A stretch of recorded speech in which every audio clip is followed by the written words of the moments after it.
So this morning I am going to be turning this to this.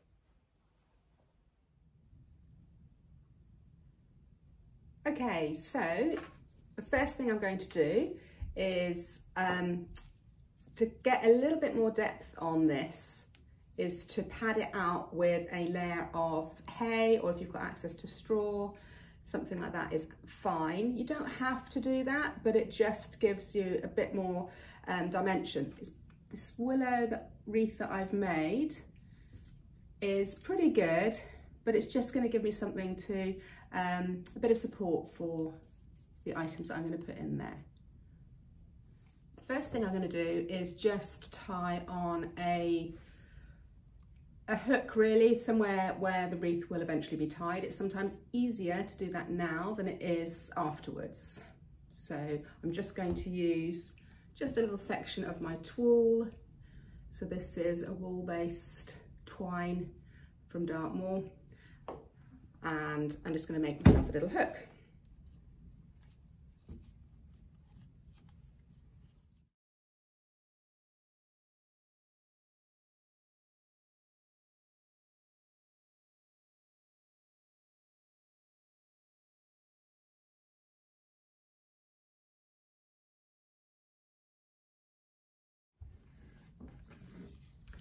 So next I've just tied on the tulle again I've actually just decided to start at the bottom. There's no particular rhyme or reason where you need to start. And I'm just going to put on some of this hay. I've taken out any of the coarser bits. Sometimes you get thistles and nettles and that sort of thing.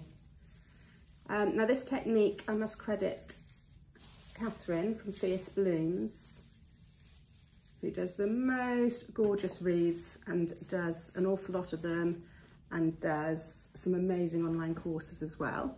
So she put me onto this idea of actually giving the wreath a little bit of depth,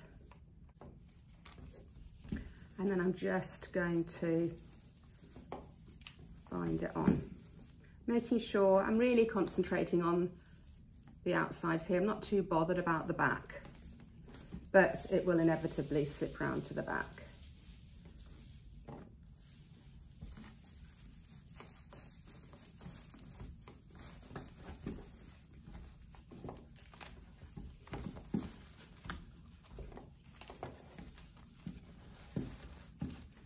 And every now and again, I'm just going to put a little knot in there just in case of accidents.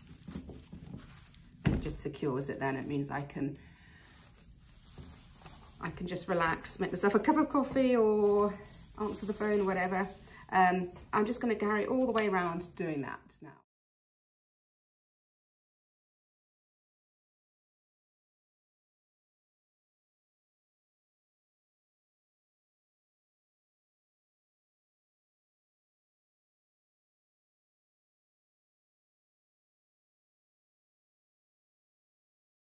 Okay, I've gone round a couple of times actually. It's difficult to know when to stop, but you don't want to end up with a massive wreath, but you do want enough padding in there. So I'm just going to tie it off now, and I tend to cut a nice long piece of string. And then it's a bit of a fudge really, just to make sure that you have a knot and that's secured and it's not obviously going to unravel.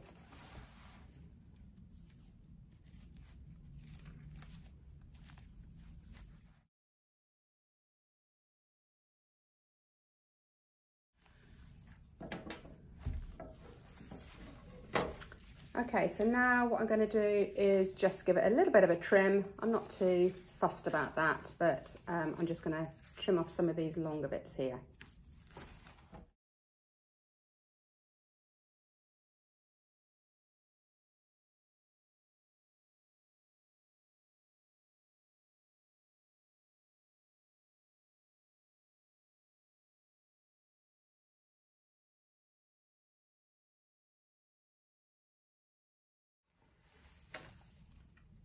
So I have been commissioned to make this wreath for a product launch, and I've discussed what we're going to do with the creative director, and we want to keep it quite simple, obviously not drawing away from the product.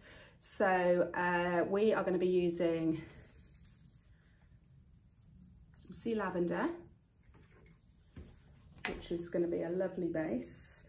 I'm going to use a little bit of dried Achillea, the pearl.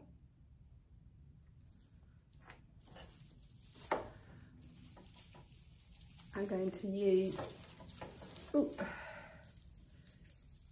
some dried Magus in flower, which I think is going to give a lovely texture. And we're also going to use lavender, which is quite important in this one. So we're going to use quite a lot of lavender as well. So I'm going to start with the base, which I will be using the sea lavender for.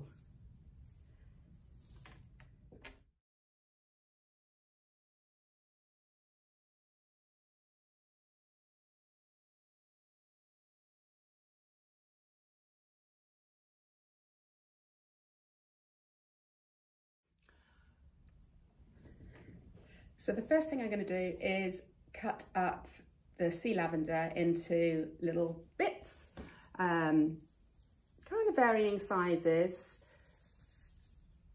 so that it's not too uniform. I'm just cutting, I'm going to cut this sort of length to start with.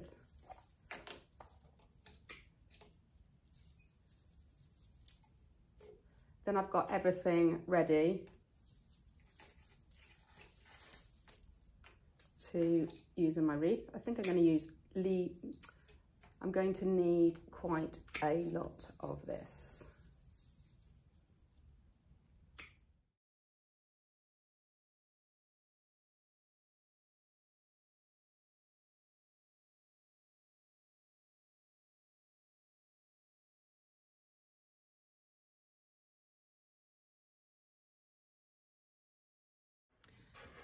So I'm going to get going now, but what I've got is I've got my tape measure, because I know I need to be have an overall diameter of around about between 60 and 70 centimetres.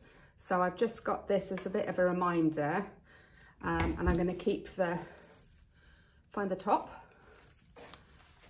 There's my little hook, so that's going to be the top, and get this roughly in the middle. So I may chop these a little bit smaller as I go, it just depends how they look. And I'm always going to be working in the same direction. So cut those a little bit smaller to start with, I think. I'm just going to give a good old coverage with the sea lavender, poking it in to the hay.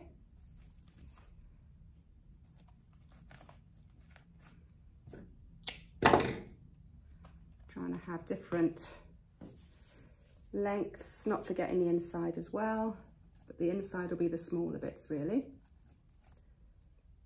Sometimes you need these are nice quite stiff stems, but sometimes you might need a little screwdriver or pencil or something just to make a bit of a hole.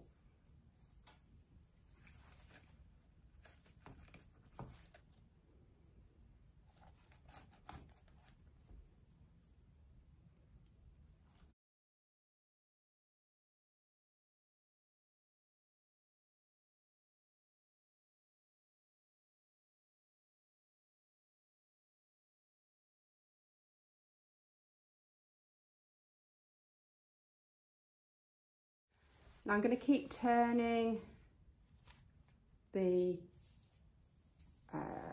base,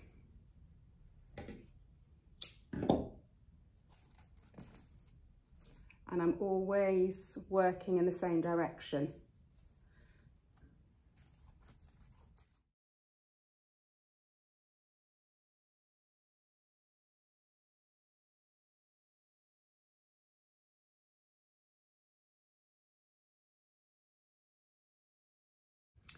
Okay, so I'm just made a start, gives you a bit of an idea.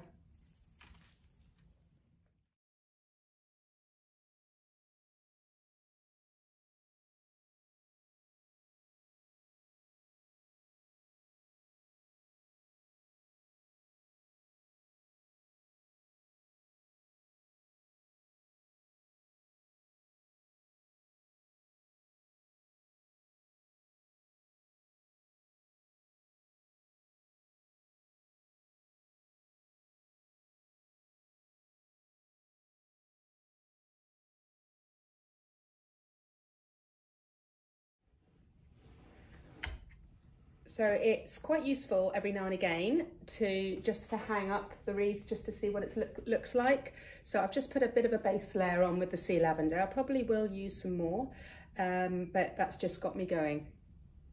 So now I am going to use, I'm just going to do a bit of infilling really with a bit of this Achillea tarmica. So I'll be cutting that up into little bits and just popping them in the wreath. Just to fill some gaps, get some more structure in there and shape. Here's my Achillea tarmica, and I'm just going to cut that into short bits to start with. Maybe the odd long one.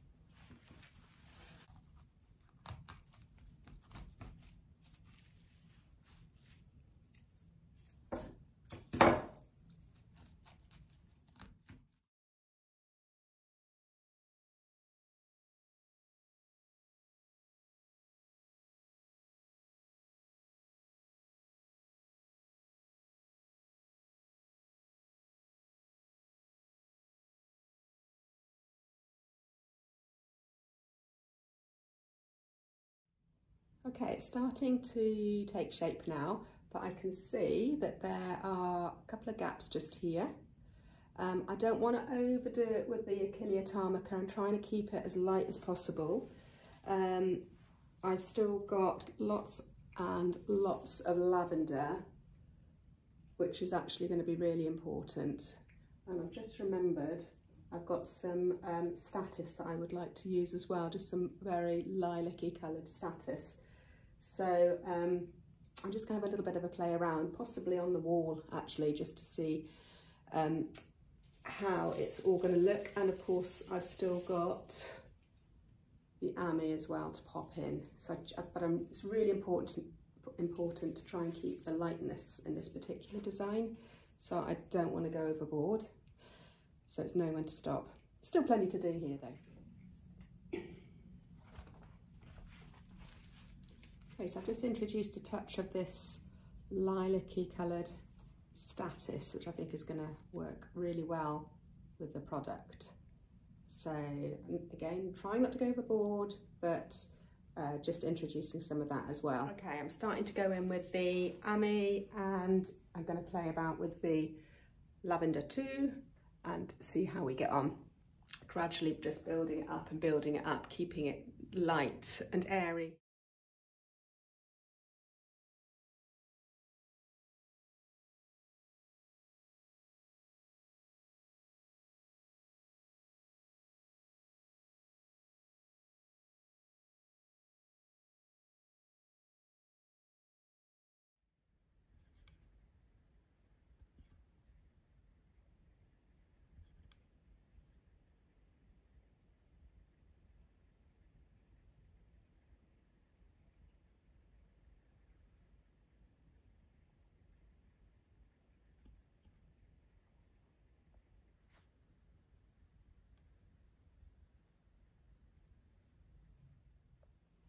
Okay, that is a wrap. I did add a few extra stems of things that maybe I didn't show in the video. Bunny tail grasses, statice, and nigella.